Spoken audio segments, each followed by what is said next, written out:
Their goal is to look good all the time.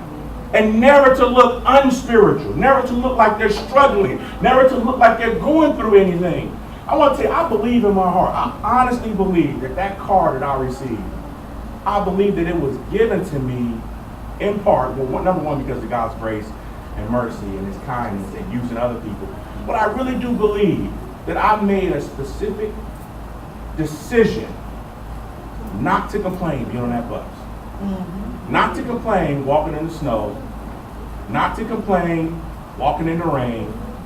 Not to complain that some days I only had 2-3 hours, 2.5 hours between shifts, and that was all the sleep I had. Get home, get together, shower, lay down, and get right back up, because the time I spent on the bus, maybe sometimes in a day, was 4 to 6 hours. Right. Almost a whole shift, yeah. Right? I'm done. Not complaining about it, not saying I'm upset, not throwing it. Matter of fact, people would comment about that. Mm-hmm. And I just believe the way it was given to me, how it was given to me, no money, no nothing, just here, just take it. It's going to sell it, but no, you can have this car. Mm-hmm. I believe that's a blessing. Yeah. But I believe it's in how we carry ourselves and how we conduct ourselves and how we make sure we have our mindset towards ourselves and what we actually experience.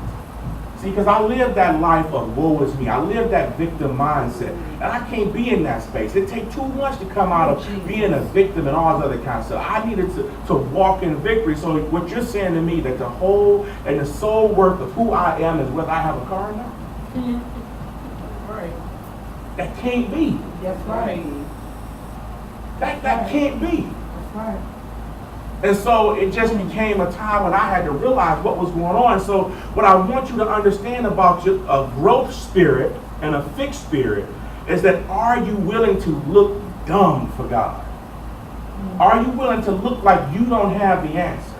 And it's more than just saying I don't have the answer. It's that the world wants you to be a certain way. And let's say it clearly now. Let's say it. The saints sometimes want you to look a certain way. But isn't the Bible filled with stories of people who lost, who failed, who didn't have the answer, and God delivered and God gave the answer in the midst of them admitting their weakness, in the midst of their loss right there? If you're always winning, you always succeed, and how is God going to use you?